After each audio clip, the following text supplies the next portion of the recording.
മിക്ക പേരും വളരെ സിമ്പിളാണെന്ന് പറഞ്ഞ് തള്ളിക്കളയുന്ന ചില രോഗങ്ങളിലൊന്നാണ് പ്രമേഹം. നമ്മുടെ കേരളത്തിൽ തന്നെ നമ്മൾ നോക്കുകയാണെങ്കിൽ ഒരു കുടുംബത്തിൽ ഒന്നോ രണ്ടോ പേർക്ക് ഇതേപോലെ പ്രമേഹം ഉണ്ടാവും. പ്രമേഹമില്ലാത്ത ഒരു വീട് എന്ന് പറയുന്നത് ഇല്ല സത്യം പറഞ്ഞാൽ. വളരെ ചെറിയ കുട്ടികൾ മുതൽ എല്ലാവർക്കും പ്രമേഹത്തിനെ പറ്റിയിട്ട് ചോദിച്ചാൽ അറിയാം. കാരണം ഇപ്പോൾ കുറേ കാലങ്ങളിലായിട്ട് പ്രമേഹം ഭയങ്കര കോമൺ ആണ് നമ്മളെ നാട്ടിൽ. ഓക്കെ, അപ്പോൾ എന്താണ് പ്രമേഹം എന്നുള്ളത് ഞാൻ പറഞ്ഞുതരാം. നമ്മുടെ രക്തത്തിൽ പഞ്ചസാരയുടെ അളവ് ഒരു പരിധിയിൽ കൂടുന്നതിനെയാണ് നമ്മൾ പ്രമേഹം എന്ന് പറയുന്നത്. ഇതിൻ്റെ കാരണം എന്താണെന്ന് വെച്ചാൽ നമ്മുടെ പാൻക്രിയാസിലെ ബീറ്റാ സെൽസ് നശിച്ചു പോവുകയാണ്. ഈ ബീറ്റാ സെൽസ് നശിച്ചു പോകുമ്പോൾ ഇൻസുലിൻ്റെ ഉൽപ്പാദനം കുറയുന്നു. ഇത് എത്രത്തോളം നശിക്കുന്നോ അത്രയും കുറയുന്നു. അപ്പം നമ്മുടെ ഇൻസുലിനാണ് നമ്മുടെ രക്തത്തിലുള്ള പഞ്ചസാരയുടെ അളവിനെ കൺട്രോൾ ചെയ്യാൻ വേണ്ടിയിട്ട് ഹെൽപ്പ് ചെയ്യുന്നത്. ഇങ്ങനെ വരുമ്പോൾ ഒരു പരിധിയില്ലാതെ നമ്മുടെ രക്തത്തിൽ പഞ്ചസാരയുടെ അളവ് കൂടാൻ ഇത് കാരണമാവാറുണ്ട്. ഇതിനെയാണ് നമ്മൾ പ്രമേഹം എന്ന് പറയുന്നത്.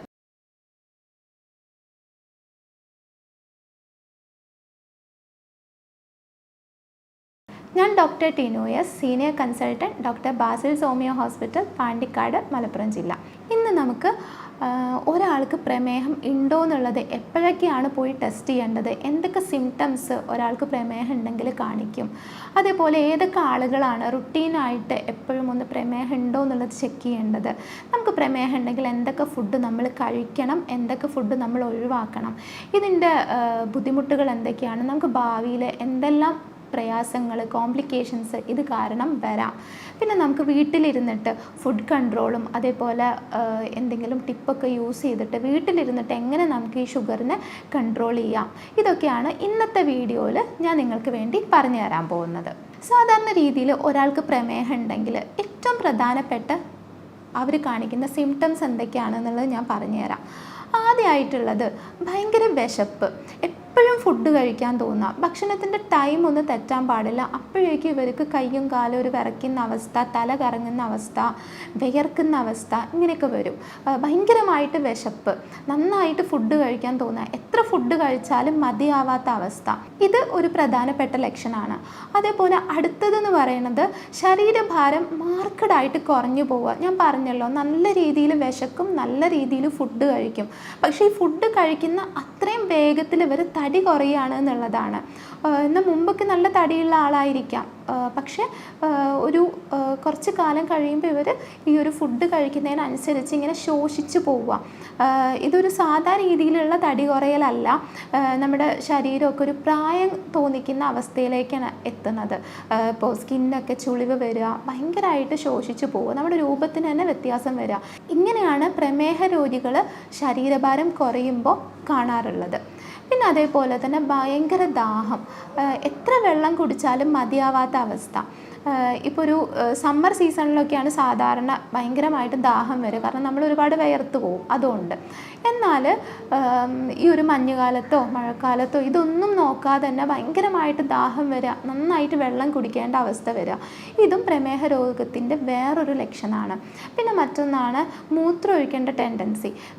നമുക്ക് ഇടയ്ക്കിടയ്ക്ക് മൂത്രം ഒഴിക്കാൻ തോന്നും. ഒരു പ്രമേഹ രോഗിക്ക് അത് കൺട്രോൾ അല്ല എന്നുണ്ടെങ്കിൽ, ഇപ്പം നമുക്കിപ്പോൾ ആദ്യം നമുക്ക് തിരിച്ചറിയുന്നത് ഇങ്ങനെയാണ്, നമ്മൾ ആദ്യം മെഡിസിൻ ഒന്നും കഴിച്ച് തുടങ്ങിയിട്ടുണ്ടാവില്ല, ഫുഡ് കൺട്രോൾ ആക്കിയിട്ടുണ്ടാവില്ല, അപ്പോൾ പിന്നെ നമുക്ക് ഇടയ്ക്കിടയ്ക്ക് മൂത്രം ഒഴിക്കാൻ തോന്നുന്നു. അപ്പോൾ രാത്രി കിടക്കുന്നതിൻ്റെ മുന്നേയൊക്കെ മൂത്രം ഒഴിച്ച് കിടന്ന ആളാണെങ്കിൽ ഒരു 3-4 പ്രാവശ്യം മൂത്രം ഒഴിക്കേണ്ടി വരുന്നു. ഇതുമൂലം ഉറക്കം നഷ്ടപ്പെടുന്ന അവസ്ഥയൊക്കെ വരാറുണ്ട്. പിന്നെ വേറൊന്നാണ് എപ്പോഴും ക്ഷീണം, തലയ്ക്കൊരു പെരുപ്പം, മന്ദത, ഭക്ഷണം ചിലപ്പോൾ നമ്മൾ അമിതമായിട്ട് മധുരമൊക്കെ കഴിക്കുമല്ലോ. അപ്പോൾ പ്രമേഹം ഉണ്ടെന്ന് നമുക്ക് അറിയില്ല എന്നുണ്ടെങ്കിൽ നമ്മൾ മധുരം കഴിക്കും, നമ്മൾ അവിടെ റെസ്ട്രിക്ഷൻസ് ഉണ്ടാവില്ല. ഇങ്ങനെ മധുരമൊക്കെ കഴിച്ചാൽ നമുക്ക് തലയ്ക്കൊരു മന്ദതയൊക്കെ ഫീൽ ചെയ്യും. അതേപോലെ ഇത് കുറച്ചും കൂടെ അഡ്വാൻസ്ഡ് സ്റ്റേജിലൊക്കെ ആയിട്ടുണ്ടെങ്കിൽ ചിലപ്പോൾ കാലിനൊക്കെ വേദന, ചുട്ടുനീറ്റൽ, മരവിപ്പ്, കയ്യിന് മരവിപ്പ്, കാലിൻ്റെ സ്കിന്നിനൊക്കെ ഒരു ബ്ലാക്ക് കളറായിട്ട് കാണാം. ഇങ്ങനെയൊക്കെ പ്രമേഹം ഉണ്ടെങ്കിൽ കാണാറുണ്ട്. നമ്മൾ ആദ്യം തന്നെ അത് കണ്ടെത്തിയിട്ടില്ല എന്നുണ്ടെങ്കിൽ ഇങ്ങനെ കാണാറുണ്ട്. ചിലർക്കൊക്കെ എന്തെങ്കിലും മുറിവായി കഴിഞ്ഞാൽ അത് ഉണങ്ങാൻ പ്രയാസമായിരിക്കും, അതിൽ നിന്ന് ഇങ്ങനെ വെള്ളം ഒഴുകിക്കൊണ്ട് ഇരിക്കും, അത് ഉണങ്ങില്ല. സാധാരണ ഒരു നോർമൽ ഒരാൾക്ക് പ്രമേഹം ഇല്ലയെന്നുണ്ടെങ്കിൽ എവിടെയെങ്കിലും മുറിവായാൽ അത് ഉണങ്ങും, പക്ഷെ ഇവർക്ക് അത് സാധാരണ ഒരാളെ പോലെ ആവില്ല. അതിന്ന് എപ്പോഴും വെള്ളം വന്ന് അതിങ്ങനെ ഒരു വേറൊരു കണ്ടീഷനിലേക്ക് പോകുന്ന അവസ്ഥ വരെ ഉണ്ടാവാറുണ്ട്. ഇത്രയും കാര്യങ്ങളാണ് ഒരാൾക്ക് പ്രമേഹം ഉണ്ടെങ്കിൽ അവർ കാണിക്കുന്ന ലക്ഷണങ്ങൾ. എന്നാൽ നിങ്ങൾ പാരമ്പര്യമായിട്ട് ഭയങ്കര തടിയുള്ള ആളുകളാണ്, ഫാമിലിയിൽ എല്ലാവരും നല്ല തടിയൊക്കെ ഉള്ള ആളുകളാണെന്നുണ്ടെങ്കിൽ, ഇങ്ങനെ ഒരു അബ്നോർമലായിട്ട് അങ്ങനെയുള്ള ആളുകളാണെന്നുണ്ടെങ്കിൽ നിങ്ങൾ എന്തായാലും നിങ്ങൾ ഇടയ്ക്കിടയ്ക്ക് പ്രമേഹം ചെക്ക് ചെയ്ത് നോക്കണം. 6 മാസത്തിലോ വർഷത്തിലോ ഒരിക്കലോ ചെക്ക് ചെയ്ത് നോക്കണം. ഇങ്ങനെയുള്ളവർക്ക് പ്രമേഹം വരാനുള്ള സാധ്യത ഭയങ്കര കൂടുതലാണ്. പിന്നൊന്നാണ്, നമ്മുടെ വീട്ടിൽ ആർക്കെങ്കിലുമൊക്കെ പ്രമേഹം ഉണ്ടെങ്കിൽ, നമ്മുടെ അച്ഛനോ അമ്മയ്ക്കോ സഹോദരങ്ങൾക്കോ ഗ്രാൻഡ് പേരൻസിനോ ഇങ്ങനെയൊക്കെ പ്രമേഹം ഉണ്ടെന്നുണ്ടെങ്കിൽ നമുക്ക് പ്രമേഹം വരാനുള്ള സാധ്യത ഭയങ്കര കൂടുതലാണ്. അതുകൊണ്ട് തന്നെ നമ്മൾ 6 മാസത്തിലോ വർഷത്തിലോ ഒരിക്കലോ ഒക്കെ ഒരു പ്രമേഹം ടെസ്റ്റ് ചെയ്ത് നോക്കുന്നത് ഭയങ്കര നല്ലതാണ്. എന്നാൽ ടെസ്റ്റ് ചെയ്യുമ്പോൾ നമ്മൾ ശ്രദ്ധിക്കേണ്ട വേറൊരു കാര്യമുണ്ട്. ഇപ്പോൾ നാളെ നമ്മൾ പ്രമേഹം ഉണ്ടോ എന്ന് നോക്കാൻ പോവുകയാണ്. ഇപ്പോൾ പ്രമേഹം ഉള്ള ഒരാൾ തന്നെ ചെയ്യുന്നൊരു കാര്യമാണ്. നാളെ പ്രമേഹത്തിൻ്റെ ടെസ്റ്റ് എത്ര ഉണ്ടെന്ന് നോക്കാൻ പോകുന്നുണ്ടെങ്കിൽ ഇന്ന് രാത്രി അവർ ഭക്ഷണം വളരെ കുറച്ച് കഴിക്കും. ഇന്നത്തെ ദിവസം ഫുൾ മധുരം കുറയ്ക്കും. ഇതുവരെ മധുരം കഴിച്ചിരുന്നവർ മധുരം കുറയ്ക്കും. എന്നിട്ട് അടുത്ത ദിവസം പോയിട്ട് ഫാസ്റ്റിംഗ് ബ്ലഡ് ഷുഗർ നോക്കും. ഭക്ഷണം കഴിക്കുന്നതിൻ്റെ മുന്നത്തെ ബ്ലഡ് ഷുഗർ നോക്കും. അത് കഴിഞ്ഞിട്ട് ഭക്ഷണം കഴിച്ച് 2 മണിക്കൂർ കഴിഞ്ഞിട്ടുള്ള ടെസ്റ്റ് ചെയ്യും. ഓക്കെ, ഇപ്പോൾ വലിയ കുഴപ്പമൊന്നുമില്ല, ഓക്കെ കൺട്രോൾ ആണെന്ന് വിചാരിക്കും. കാരണം നമ്മൾ അതിൻ്റെ മുന്നത്തെ ദിവസം ഭക്ഷണം കൺട്രോൾ ആണെങ്കിൽ എന്തായാലും അടുത്ത ദിവസം നമ്മൾ ടെസ്റ്റ് ചെയ്യുമ്പോൾ ഷുഗർ കൺട്രോൾ ആയിട്ട് തന്നെ പരിധി വരെ കൺട്രോൾ ആയിട്ട് തന്നെയാണ് നിൽക്കുക. എന്നാൽ ഇങ്ങനെയുള്ളവർ ചെയ്യേണ്ട ഒരു ടെസ്റ്റാണ് HbA1c എന്ന് പറഞ്ഞിട്ടൊരു ടെസ്റ്റ് ഉണ്ട്. നമ്മുടെ 3 മാസത്തെ ആവറേജ് ആണ് ഇത് കണക്കാക്കുക. നമ്മൾ എത്ര ഇന്നലത്തെ ഭക്ഷണം കുറച്ചു, ഇന്നലെ നമ്മൾ എത്ര ഷുഗർ കുറച്ചു എന്ന് പറഞ്ഞാലും ഈ ഒരു 3 മാസത്തെ ആവറേജ് നമ്മൾ എടുക്കുമ്പോൾ നമുക്ക് ആ ഒരു എക്സാക്റ്റ് എത്ര ഷുഗർ ഉണ്ട് എന്നുള്ളത് മനസ്സിലാവും. ഇതൊരു 6ൻ്റെ മേലെയൊക്കെ പോവുകയാണ്, ഒരു 6-7 ഒക്കെ ആണെങ്കിൽ ശരി, ഇത് കൺട്രോൾഡ് ആണ്. ഒരു 8 വരെയൊക്കെ ഓക്കെ, നിങ്ങൾ ഷുഗർ കൺട്രോൾഡ് ആണ്. ഒരു പ്രമേഹമുള്ള ആളുകൾക്ക് കേട്ടോ പ്രമേഹം കൺട്രോൾഡ് ആണെന്ന് പറയാൻ പറ്റും. പക്ഷെ ഒരു 8ൻ്റെ മേലെ 9, 10 പോവുകയാണെങ്കിൽ നിങ്ങൾ പ്രമേഹം കൺട്രോൾഡ് അല്ല, നിങ്ങളുടെ ജീവിത സാഹചര്യം ശരിയല്ല, നിങ്ങൾ ഇനിയും കുറച്ച് കാര്യങ്ങൾ ശ്രദ്ധിക്കേണ്ടിയിരിക്കുന്നു എന്നാണ് അത് നമ്മൾ ഓർമ്മപ്പെടുത്തുന്നത്. എന്നാൽ പ്രമേഹം ഇല്ലാത്തൊരാൾക്ക് ഇതൊരു 6ൻ്റെ താഴെയൊക്കെ ആയിട്ടാണ് കാണാറ് പൊതുവെ. അടുത്തത്, ഒരു പ്രമേഹ രോഗി എന്തൊക്കെ ഭക്ഷണങ്ങൾ നിർബന്ധമായിട്ടും ഒഴിവാക്കണം എന്നുള്ളത് ഞാൻ പറഞ്ഞു തരാം. ഏറ്റവും ആദ്യത്തത് പ്രധാനപ്പെട്ടത് അരിഭക്ഷണം തന്നെയാണ്. നമ്മൾ കഴിക്കുന്ന ചോറ് അല്ലെങ്കിൽ നമ്മൾ ഡെയിലി കഴിക്കുന്ന ഭക്ഷണത്തിൽ അരിൻ്റെ ക്വാണ്ടിറ്റി ഇത് നമ്മൾ കുറയ്ക്കണം. ഇത് കുറയ്ക്കുക എന്ന് പറഞ്ഞാൽ നമ്മളെപ്പോഴും ഉപയോഗിക്കേണ്ടത് വൈറ്റ് റൈസിന് പകരം ബ്രൗൺ റൈസാണ്. വൈറ്റ് റൈസ് ഒരിക്കലും ഉപയോഗിക്കരുത്. ഇതിൽ ഗ്ലൈസീമിക് ഇൻഡെക്സ് ഭയങ്കര കൂടുതലാണ്. എന്നാൽ ചിലരെന്ത് ചെയ്യും, ഈ ഒരു അരിൻ്റെ കണ്ടൻറ്റ് കുറയ്ക്കണം, അരിഭക്ഷണം കുറയ്ക്കണം എന്ന് പറയുമ്പോൾ നേരെ ഗോതമ്പിലേക്ക് മാറും. എന്നാൽ ഈ ഒരു ഗോതമ്പിനെ അരിനെ വെച്ച് കമ്പയർ ചെയ്യുമ്പോൾ ഇതിൻ്റെ ഗ്ലൈസീമിക് ഇൻഡെക്സിന് വലിയ ഡിഫറൻസ് ഒന്നുമില്ല. നമുക്ക് ഷുഗർ കുറയൊന്നുമില്ല നമ്മൾ ഈ ഗോതമ്പ് കഴിച്ചിട്ടുണ്ടെങ്കിൽ. അതുകൊണ്ട് ഗോതമ്പ് കഴിക്കുന്നതുകൊണ്ട് വലിയ ഗുണമൊന്നുമില്ല. അതുകൊണ്ട് നമ്മൾ അരിയും ഗോതമ്പും നിർബന്ധമായിട്ടും ഒഴിവാക്കുക. ഇതിന് പകരം വേറെ സാധനങ്ങൾ കഴിക്കുക. അത് ഞാൻ പറഞ്ഞു തരാം വേറെ എന്താ കഴിക്കേണ്ടതെന്നുള്ളത്. ഓക്കെ, പിന്നെ മറ്റൊന്നാണ് മധുരം. മധുരം പൂർണ്ണമായിട്ട് ഒഴിവാക്കുക. നമ്മൾ ചായയിലോ കാപ്പിയിലോ ഒന്നും മധുരം ഇട്ട് കഴിക്കരുത്. ഇവ പൂർണ്ണമായിട്ട് ഒഴിവാക്കുക. പിന്നെ അടുത്തത് ബേക്കറി ഐറ്റംസ്, സ്നാക്സ് ഇവയൊക്കെയാണ്. ഇതിലും ഷുഗറിൻ്റെ കണ്ടൻറ്റ് ഉണ്ടാവും. ഓക്കെ, പിന്നെ വേറൊന്നാണ്, ചിലർ ചെയ്യുന്നൊരു കാര്യമുണ്ട്, ഷുഗറിന് പകരം ശർക്കര കഴിക്കുക.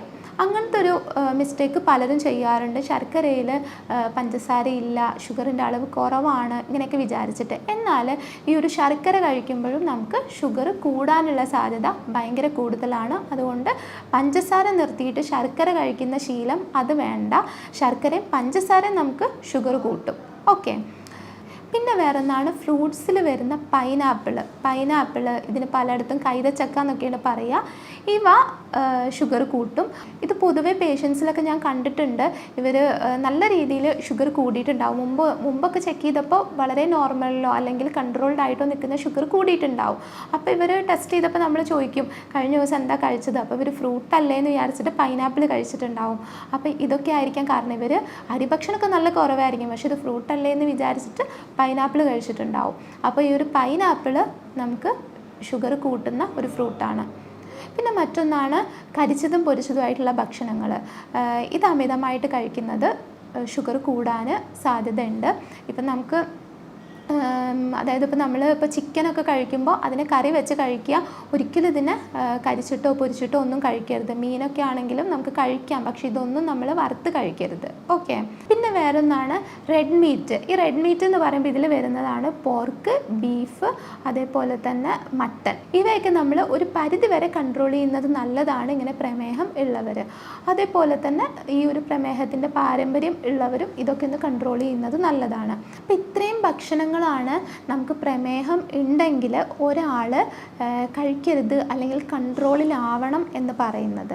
ഇനി ഞാൻ എന്തൊക്കെ ഫുഡാണ് ഒരു പ്രമേഹ രോഗി കഴിക്കേണ്ടത് എന്നുള്ളത് ഞാൻ പറഞ്ഞു തരാം. സാധാരണ പൊതുവെ പേഷ്യൻസൊക്കെ വരുമ്പോൾ പറയാറുള്ളത് എല്ലാവരും ഞങ്ങൾക്ക് കഴിക്കേണ്ടാത്ത ഫുഡൊക്കെ പറഞ്ഞു തന്നു, എന്നാൽ ഇന്ന ഫുഡ് കഴിക്കണം എന്നുള്ളത് ആരും പറഞ്ഞു തന്നിട്ടില്ല, ഇങ്ങനെ പറയാറുണ്ട്. അപ്പം ഞാൻ അവർക്ക് കൊടുക്കുന്നൊരു ലിസ്റ്റ് ഞാൻ പറഞ്ഞു തരാം. നമ്മൾ കഴിക്കേണ്ട ആദ്യമായിട്ട് നമ്മൾ പറഞ്ഞു വൈറ്റ് റൈസ് ഒഴിവാക്കണം, അരിഭക്ഷണം കുറയ്ക്കണം എന്ന് പറഞ്ഞു. അപ്പോൾ ഇതിൽ നമ്മൾ വൈറ്റ് റൈസിന് പകരം നമുക്ക് ബ്രൗൺ റൈസ്, മട്ട അരി, കുത്തരി എന്നൊക്കെ പറയുന്ന ഒരു തരം അരിയുണ്ട്. ഇത് ഉപയോഗിക്കുന്നത് ഭയങ്കര നല്ലതാണ്. ഇത് പ്രമേഹം കുറയാൻ മാത്രമല്ല, നമ്മുടെ ദഹനം കൃത്യമാവാനും നമുക്ക് വൈറ്റമിൻ ഡെഫിഷ്യൻസി ഒന്നും ഇല്ലാതിരിക്കാനും ഒക്കെ ഈ അരി ഉപയോഗിക്കുന്നത് ഹെൽപ്പ് ചെയ്യും. പിന്നെ മറ്റൊന്നാണ് വെജിറ്റബിൾസ് നന്നായിട്ട് കഴിക്കുക. ഓക്കെ. നമ്മളിപ്പോൾ രാവിലെ ആണെങ്കിലും ഉച്ചയ്ക്കാണെങ്കിലും രാത്രിയാണെങ്കിലും എന്ത് ഫുഡ് കഴിക്കുന്നോ അതിൻ്റെ കൂടെ തന്നെ നമുക്ക് വെജിറ്റബിൾസ് കഴിക്കണം. ഓക്കെ. പിന്നെ അടുത്തതാണ് നമ്മൾ അരി ഭക്ഷണം കുറയ്ക്കാൻ പറഞ്ഞു, എന്നാൽ ഇതിന് പകരം വേറെ എന്ത് കഴിക്കണമെന്ന് പറഞ്ഞിട്ടില്ല അല്ലേ. ഇപ്പോൾ ബ്രൗൺ റൈസ് ആണെങ്കിലും മിതമായിട്ടേ കഴിക്കാൻ പറ്റുള്ളൂ, അതിൻ്റെ അളവ് കൂടാൻ പാടില്ല. അതിലും ഗ്ലൈസേമിക് ഇൻഡെക്സ് നല്ല കൂടുതൽ തന്നെയാണ്. വൈറ്റ് റൈസിനെ കമ്പയർ ചെയ്യുമ്പോൾ മാത്രമാണ് കുറവ്, എന്നാൽ ഇത് അമിതമായിട്ട് കഴിച്ചാലും നമുക്ക് ഷുഗർ കൂടും. ഓക്കെ, നമുക്ക് പ്രമേഹം കൂടും. അപ്പം അങ്ങനെയുള്ളവർ എന്താ ചെയ്യേണ്ടതെന്ന് വെച്ചാൽ ഈ ഒരു അരിഭക്ഷണം ഞാൻ പറഞ്ഞല്ലോ ഒരു നേരം കഴിക്കണം എന്ന്, എന്നാൽ അടുത്ത 2 നേരം നമുക്ക് എന്ത് കഴിക്കാൻ പറ്റും? മില്ലറ്റ്സ് കഴിക്കാം. ഈ മില്ലറ്റ്സിൽ വരുന്നതാണ് ചാമ, റാഗി ഇവയൊക്കെ. ഓക്കെ.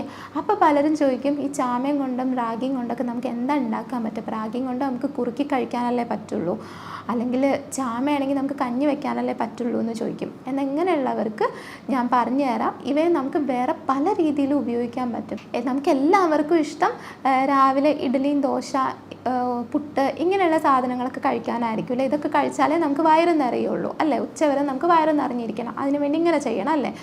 അപ്പം നമ്മൾ ഈ ഒരു ചാമയൊക്കെ ഉപയോഗിക്കുകയാണെങ്കിൽ നമുക്കിത് എങ്ങനെ ചെയ്യാൻ പറ്റുമെന്നത് പറഞ്ഞുതരാം. നമ്മൾ സാധാരണ രീതിയിൽ നമ്മൾ ഇഡ്ഡലിക്കും ദോശയ്ക്കൊക്കെ നമ്മൾ ഉഴുന്നിൻ്റെ കൂടെ നമ്മൾ അരി വെള്ളത്തിലിടും അല്ലേ. നമ്മൾ അരി വെള്ളത്തിലിടും, ഇതിനെ നമ്മൾ അരച്ചിട്ടാണ് നമ്മൾ ഇഡ്ഡലിയും ദോശയൊക്കെ ഉണ്ടാക്കുന്നത്. ഇപ്പോൾ പുട്ടാണെങ്കിൽ നമ്മൾ എന്ത് ചെയ്യും? അരി വെള്ളത്തിലിട്ട് പൊടിച്ചിട്ട് ഇതാണ് നമ്മൾ ഉപയോഗിക്കുന്നത് അല്ലേ. അപ്പം നമ്മൾ എന്ത് ചെയ്യണം? ഈ ഉഴുന്ന് വെള്ളത്തിലിട്ടിട്ട് നമ്മൾ എന്ത് ചെയ്യണം? ഈ അരിക്ക് പകരം ചാമ വെള്ളത്തിലിട്ടിട്ട് രണ്ടിനെയും കൂട്ടിയിട്ട് അരച്ച് നമുക്ക് ഇഡ്ഡലി ഉണ്ടാക്കാം, ദോശ ഉണ്ടാക്കാം. ഓക്കെ, ഇങ്ങനെയൊക്കെ ഉണ്ടാക്കാൻ പറ്റും. ഓക്കെ, നമുക്ക് സാധാരണ നമ്മൾ അരിയും കൊണ്ട് ഉണ്ടാക്കുന്ന ഇഡ്ഡലിയും ദോശയൊക്കെ കഴിക്കുന്ന ആ ഒരു ഫീലേ നമുക്ക് കിട്ടുള്ളൂ. അതേപോലെ നമുക്ക് വയറ് നിറയും, പെട്ടെന്ന് വിശക്കില്ല, അങ്ങനെയൊക്കെ ഉണ്ട് കേട്ടോ. വയറ് കുറേ നേരം ഫുള്ളായിട്ട് നമുക്ക് തോന്നും. ഓക്കെ. പിന്നെ വേറൊന്നാണ്, നമുക്ക് ചാമയം കൊണ്ട് നമുക്ക് ഉപ്പുമാവ് ഉണ്ടാക്കാൻ പറ്റും. പിന്നെ ഇതിന് നമുക്ക് കുതിർത്ത് പൊടിച്ച് നമുക്ക് പുട്ടുണ്ടാക്കാൻ പറ്റും. അപ്പം നമുക്ക് വെറൈറ്റി ഡിഷസ് നമുക്ക് ഉണ്ടാക്കാം. വെറൈറ്റി എന്നല്ല, നമ്മൾ അരിയും കൊണ്ട് ഉണ്ടാക്കുന്ന എല്ലാ ഭക്ഷണവും നമുക്ക് ഈ ചാമയം കൊണ്ട് ഉണ്ടാക്കാൻ പറ്റും. പിന്നെ വേറൊന്നാണ് റാഗി. ഈ റാഗിയും കൊണ്ട് നമുക്ക് എന്ത് ചെയ്യാം? ഈ ഒരു അരി അരയ്ക്കുന്നതിന് പകരം നമുക്ക് ഉഴുന്നിൻ്റെ കൂടെ അരച്ചിട്ട് നമുക്ക് ഇഡ്ഡലി ഉണ്ടാക്കാം, ദോശ ഉണ്ടാക്കാം.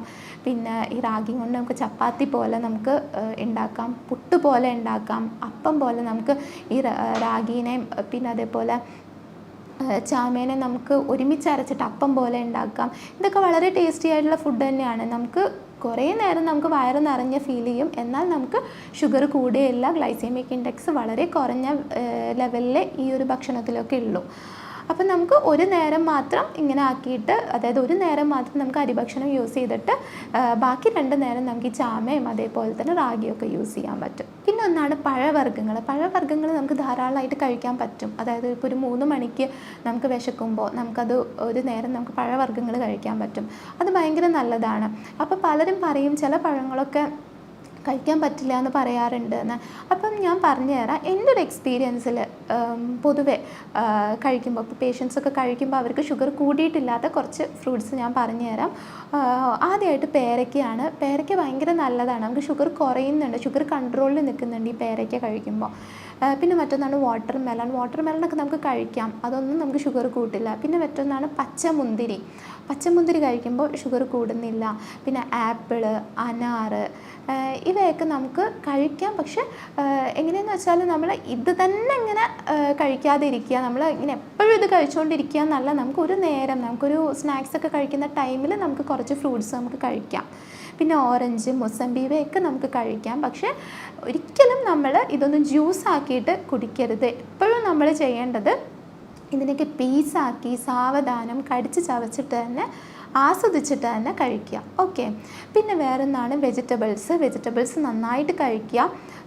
ഏകദേശം എല്ലാ വെജിറ്റബിൾസും നമുക്ക് കഴിക്കാൻ പറ്റും. നമുക്ക് ഷുഗർ അങ്ങനെ ഭയങ്കരമായിട്ട് കൂടുമൊന്നുമില്ല. പിന്നെ ഇതിൽ നമുക്ക് പറയാനുള്ളത് സാലഡൊക്കെയാണ്. ഇപ്പം നമുക്ക് ഒരു നേരം ഈ പറഞ്ഞ പോലെ നമുക്ക് ഒരു സമയം നമ്മൾ ഫ്രൂട്ട്സ് കഴിച്ചു എന്നുണ്ടെങ്കിൽ അടുത്ത ദിവസം നമുക്ക് ഇതിന് പകരം നമുക്ക് സാലഡ് കഴിക്കാൻ പറ്റും. അതിൽ നമുക്ക് കുക്കുംബർ, ക്യാരറ്റ്, ഇതൊക്കെ നമുക്ക് പ്രമേഹം കുറയാനാണെങ്കിലും ദഹന സംബന്ധമായ ബുദ്ധിമുട്ടുകൾക്കാണെങ്കിലും ഭക്ഷണം നന്നായിട്ട് ദഹിച്ചു പോകാനാണെങ്കിലും ഒക്കെ ഭയങ്കര നല്ലതാണ് ഇങ്ങനെ സാലഡ് കഴിക്കുന്നത്. പിന്നെ അതേപോലെ നമുക്ക് ഡ്രൈ ഫ്രൂട്ട്സ് കഴിക്കാം. അതൊക്കെ അമിതമായിട്ടല്ല, നമുക്കിങ്ങനെ സൈഡായിട്ട് നമുക്കൊരു 2-3 ബദാം കഴിക്കാം, വാൾനട്ട് കഴിക്കാം. ഇങ്ങനെയുള്ള സാധനങ്ങളൊക്കെ നമുക്ക് ഒരു ദിവസം നമുക്കിങ്ങനെ ഇടനേരങ്ങളിലായിട്ട് നമുക്ക് കഴിക്കാം. ഇതും നല്ല രീതിയിൽ നമുക്ക് വയറ് ഫുള്ളായിട്ടിരിക്കാൻ വേണ്ടിയിട്ട് ഹെൽപ്പ് ചെയ്യും. പിന്നെ വേറെ ഒന്നാണ് ഈ പയറും കടലയൊക്കെ നമുക്ക് മുളപ്പിച്ച് കഴിക്കുന്നത്. അതൊക്കെ ഓരോ നേരങ്ങളിൽ നമുക്ക് ഈ പറഞ്ഞ പോലെ ഞാൻ പച്ചക്കറിയും ഫ്രൂട്ട്സൊക്കെ പറഞ്ഞു കഴിക്കാൻ വേണ്ടിയിട്ട്. അപ്പോൾ ഇതിന് പകരമായിട്ട് നമുക്ക് ഒരു വെറൈറ്റി എന്നുള്ള പോലെ ഒരു ഡിഫറൻസ് ഉണ്ടാക്കാനൊക്കെ നമുക്ക് പയറും കടലയൊക്കെ മുളപ്പിച്ചിട്ട് അതിനെ നമുക്ക് വേവിച്ചിട്ട് കഴിക്കുന്നത് വളരെ നല്ലതാണ്. അല്ലെങ്കിൽ സാലഡിൽ അത് മിക്സ് ചെയ്ത് കഴിക്കുന്നത് ഭയങ്കര നല്ലതാണ്. പലരും പറയാറുണ്ട് അരിഭക്ഷണം കുറച്ച് കഴിക്കാനാണ് പറയണത്, അല്ലെങ്കിൽ ഒരു നേരം മാത്രം അരിഭക്ഷണം കഴിക്കാൻ പറയുന്നുണ്ട്, പക്ഷേ ഇതിൻ്റെ അളവ് പറയുന്നില്ല എന്നുള്ളത്. അതെല്ലാവർക്കും ഒരു കൺഫ്യൂഷനാണ്. അപ്പോൾ ഇങ്ങനെയുള്ളവർക്ക് ആ ഒരു കൺഫ്യൂഷൻ തീർക്കാൻ വേണ്ടിയിട്ട് ഞാൻ ഒരു ഏകദേശം ഉച്ചയ്ക്ക് എത്ര ഫുഡ് കഴിക്കണം, എത്ര നമ്മൾ അരിഭക്ഷണം കഴിക്കണം എന്നുള്ളത് പറഞ്ഞുതരാം.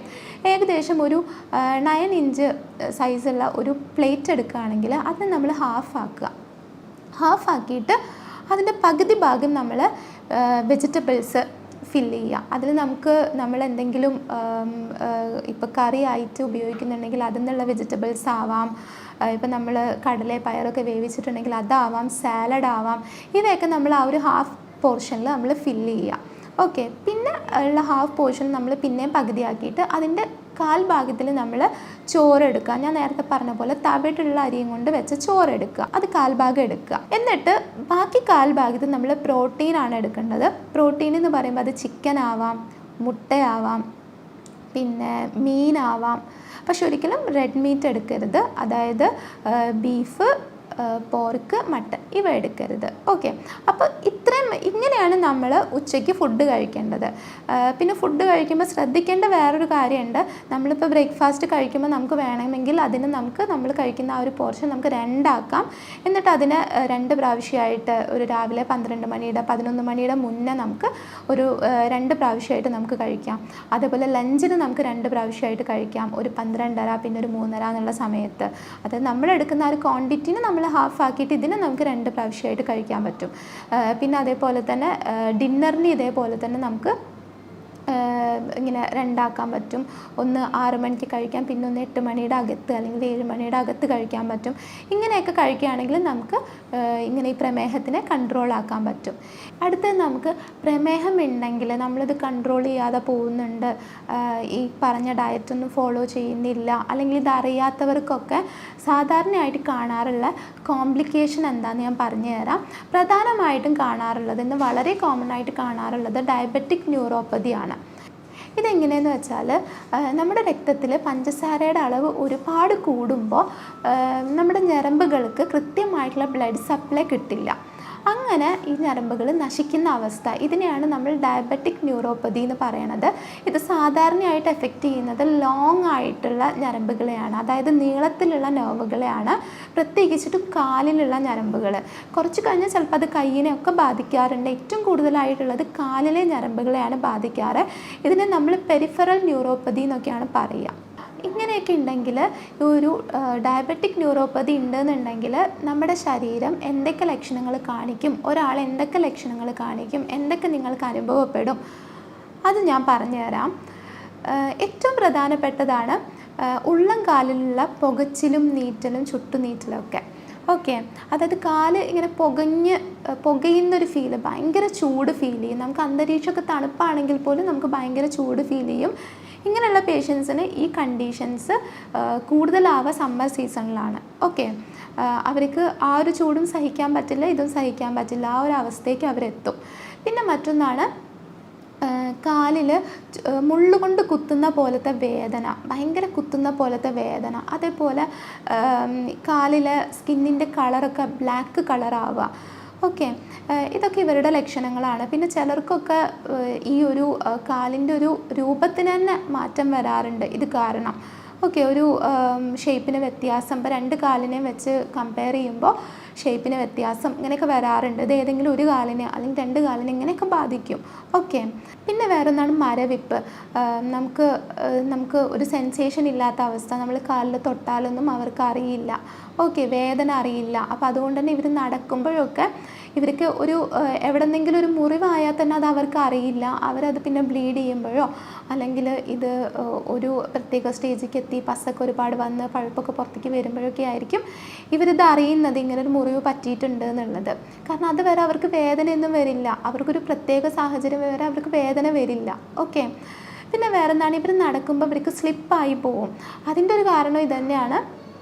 അവർക്ക് സെൻസേഷൻ അറിയില്ല, കാല് നിലത്ത് വെച്ചിട്ടുണ്ടെങ്കിൽ ഇത് വെച്ചു എന്നറിയില്ല. അപ്പോൾ അവർക്കത് സ്ലിപ്പായി പോകാനുള്ള സാധ്യത ഉണ്ട് അവർ നടക്കുമ്പോഴൊക്കെ. പിന്നെ നേരത്തെ പറഞ്ഞ പോലെ ഈ ഒരു മുറിവൊക്കെ വന്നിട്ടുണ്ടെങ്കിൽ ഇങ്ങനെയുള്ളവർക്ക് ഇങ്ങനെ കൺട്രോൾഡ് അല്ലാതെ പ്രമേഹമുണ്ട്, ഇങ്ങനെ ന്യൂറോപ്പതി ഉണ്ട് എന്നൊക്കെ ഉണ്ടെങ്കിൽ ഇങ്ങനെ മുറിവ് അവർക്ക് വരാനുള്ള സാധ്യതയും കൂടുതലാണ്. ഇങ്ങനൊരു മുറിവുണ്ടെങ്കിൽ അത് പിന്നെ എക്സ്റ്റെൻഡ് ചെയ്ത് കാലിന് വരെ ഭീഷണിയാവുന്ന അവസ്ഥ വരെ വരാറുണ്ട്. അപ്പോൾ ഇങ്ങനെയുള്ളവർക്ക് ഇത് കൺട്രോൾ ചെയ്യാൻ വേണ്ടിയിട്ട്, ഇപ്പോൾ തുടക്കത്തിലേ ഇത് അറിഞ്ഞിട്ടുണ്ട് എന്നുണ്ടെങ്കിൽ ഇത് കൺട്രോൾ ചെയ്യാൻ വേണ്ടിയിട്ടൊക്കെ നമുക്ക് ചെയ്യാൻ പറ്റുന്നൊരു കാര്യം, കാലിനെ നന്നായിട്ട് മസാജ് ചെയ്ത് കൊടുക്കുക. നന്നായിട്ട് കാലിന് മസാജ് ചെയ്ത് കൊടുക്കുക. അപ്പോൾ നിങ്ങൾക്ക് പറ്റില്ലെങ്കിൽ വേറെ ആരോടെങ്കിലും പറയുക മസാജ് ചെയ്യാൻ വേണ്ടിയിട്ട്. അങ്ങനെ നന്നായിട്ട് മസാജ് ചെയ്ത് കൊടുക്കുക. പിന്നെ വേറെ ഒന്നാണ്, നന്നായിട്ട് വെള്ളം കുടിക്കുക, ശരീരത്തിന് എപ്പോഴും തണുപ്പിക്കുക. അപ്പോൾ നമുക്ക് ഈ സിംറ്റംസിൽ നിന്നൊക്കെ നമുക്ക് കുറേ റിലീഫ് കിട്ടും. ഓക്കെ, പിന്നെ ചിലരൊക്കെ ചെയ്യാറുണ്ട് ഇങ്ങനെ മസാജ് ചെയ്യുന്നതിന് പകരം ചിരലിലൂടെയൊക്കെ നടക്കുക ചെരുപ്പിടാതെ. ഇത് പലപ്പോഴും നല്ലതല്ല. കാരണം ഞാൻ പറഞ്ഞല്ലോ, ഇവർക്ക് സെൻസേഷൻ അറിയില്ല. അപ്പോൾ ഈ ചിരലിൽ കൂടെയൊക്കെ നടക്കുമ്പോൾ അതിൽ നിന്ന് എന്തെങ്കിലും മുറിവൊക്കെ കാലിലാവുകയാണെങ്കിലും വല്ല മുള്ളൊക്കെ കുത്തി മുറിവാവുകയാണെങ്കിലും ഇവർക്കത് അറിയാൻ പറ്റില്ല. അതുകൊണ്ട് തന്നെ അങ്ങനെ ചിരലിലൂടെ ഒന്നും നടക്കാതിരിക്കുക. അപ്പോൾ നിങ്ങൾക്ക് വേണമെങ്കിൽ ഇപ്പോൾ മാർക്കറ്റിലൊക്കെ അവൈലബിൾ ആണ്, നമുക്ക് അതുപോലത്തെ ചെരുപ്പുകളൊക്കെ അവൈലബിൾ ആണ്. ആ ഒരു കുത്തുന്ന രീതിയിലുള്ള പ്രതലമുള്ള ചെരുപ്പുകൾ അവൈലബിൾ ആണ്. അങ്ങനത്തെയൊക്കെ വാങ്ങി യൂസ് ചെയ്യുന്നത് നല്ലതായിരിക്കും. ഈ ബ്ലഡ് സർക്കുലേഷൻ കൂട്ടാനൊക്കെ, നിങ്ങൾക്ക് സിംറ്റംസ് കുറയാനും അതേപോലെ ഇത് കൂടുതലാവാതിരിക്കാനൊക്കെ ഇത് ഹെൽപ്പ് ചെയ്യും. ഓക്കെ, ഇനി അടുത്തതായിട്ട് നമുക്ക് പ്രമേഹം കുറയാൻ വേണ്ടിയിട്ട് അല്ലെങ്കിൽ കൺട്രോളിലാവാൻ വേണ്ടിയിട്ട് നമുക്ക് എന്തൊക്കെ ചെയ്യാൻ കഴിയും എന്നുള്ളത് നോക്കാം. ആദ്യമായിട്ട് പറയാനുള്ളത് ലൈഫ് സ്റ്റൈൽ ചേഞ്ചസ് തന്നെയാണ്. ഇപ്പോൾ നിങ്ങൾക്ക് ഉറക്കക്കുറവുണ്ടെങ്കിൽ, ഇപ്പോൾ രാത്രി നേരെ കൃത്യമായിട്ട് ഉറങ്ങുന്നില്ല എന്നുണ്ടെങ്കിൽ ഇത് പ്രമേഹം കൺട്രോളിൽ നിൽക്കാത്ത അവസ്ഥയിലേക്ക് പോവാറുണ്ട്. അതുകൊണ്ട് കൃത്യമായിട്ട് ഉറങ്ങുക, അതും രാത്രി തന്നെ ഉറങ്ങുക. ഒരു 6 മുതൽ 8 മണിക്കൂർ ഉറക്കം എന്തായാലും വേണം. പിന്നെ വേറൊന്നാണ്, കൃത്യസമയത്ത് ആഹാരം കഴിക്കുക.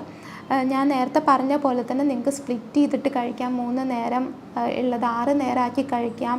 പിന്നെ അതേപോലെ ഞാൻ നേരത്തെ പറഞ്ഞ പോലെയുള്ള ഭക്ഷണം ക്രമീകരണങ്ങളിലൂടെ, അതായത് ഞാൻ കഴിക്കേണ്ടെന്ന് പറഞ്ഞ ഭക്ഷണങ്ങൾ കംപ്ലീറ്റ് ആയിട്ട് അവോയ്ഡ് ചെയ്യുക, കഴിക്കണം എന്ന് പറഞ്ഞ ഭക്ഷണങ്ങൾ ആഡ് ചെയ്യുക. എക്സസൈസ് മസ്റ്റാണ്.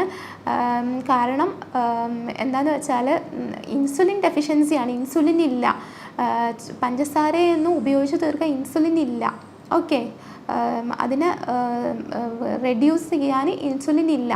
അപ്പം നമ്മൾ ചെയ്യേണ്ട ഒരു കാര്യം എന്താണെന്ന് വെച്ചാൽ നമ്മൾ നന്നായിട്ട് നടന്ന് ഒരു എനർജി ആക്കുക, അതിനെയൊക്കെ എനർജി ആയിട്ട് യൂസ് ചെയ്യുക. നമ്മുടെ ശരീരത്തിൽ അമിതമായിട്ടുള്ള ഷുഗറിനൊക്കെ യൂസ് ചെയ്യുക. അപ്പോൾ നമ്മൾ എന്തായാലും ഒരു 30 മിനിറ്റെങ്കിലും എക്സസൈസ് ചെയ്യണം. എക്സസൈസ് എന്ന് പറയുമ്പോൾ നന്നായിട്ട് കയ്യും വീശിയിട്ട് വിയർക്കുന്ന രീതിയിൽ നടന്നാലും മതി. ഇതൊരു എക്സസൈസാണ്, ഇങ്ങനെ ചെയ്യുക. ഓക്കെ, ഒരു 30 മിനിറ്റെങ്കിലും ഡെയിലി ഇത് ചെയ്യുക. പിന്നെ വേറൊരു ടിപ്പ് നമുക്ക് വീട്ടിൽ തന്നെ നമുക്ക് ചെയ്യാൻ പറ്റുന്ന, വളരെ സിമ്പിളായിട്ട് നമുക്ക് ചെയ്യാൻ പറ്റും. ഇതിൻ്റെയൊക്കെ കൂടെ തന്നെ പേരയ്ക്കയുടെ തളിരില, ഒരു പിടി എടുത്തിട്ട് ഒരു 1.5 ഗ്ലാസ് വെള്ളത്തിൽ അത് ഇടുക. എന്നിട്ട് ഇതിനെ നമ്മൾ നന്നായിട്ട് തിളപ്പിച്ച് അതിനെ 1 ഗ്ലാസ് ആക്കിയിട്ട് അരിച്ചെടുത്തിട്ട് ഈ വെള്ളം ദിവസവും 2 നേരം കുടിക്കുന്നത് പ്രമേഹം കൺട്രോളിലാവാൻ വേണ്ടിയിട്ട് ഹെൽപ്പ് ചെയ്യും. ഓക്കെ. പിന്നെ അല്ലെങ്കിൽ നമുക്ക് ഇതിനെ അങ്ങനെ ഈ ഇലയെ അങ്ങനെ നമുക്ക് കടിച്ച് ചവച്ച് കഴിക്കാൻ പറ്റുമെന്നുണ്ടെങ്കിൽ അങ്ങനെയും ചെയ്യാം. ഒരു പിടി ഇല നമുക്ക് 2 നേരം കടിച്ച് ചവച്ച് കഴിക്കാൻ പറ്റുമെങ്കിൽ അതും നമുക്ക് ചെയ്യാം. ഇതും ഭയങ്കര നല്ലതാണ്. പ്രമേഹം നല്ല രീതിയിൽ കുറഞ്ഞു കിട്ടും. ഓക്കെ.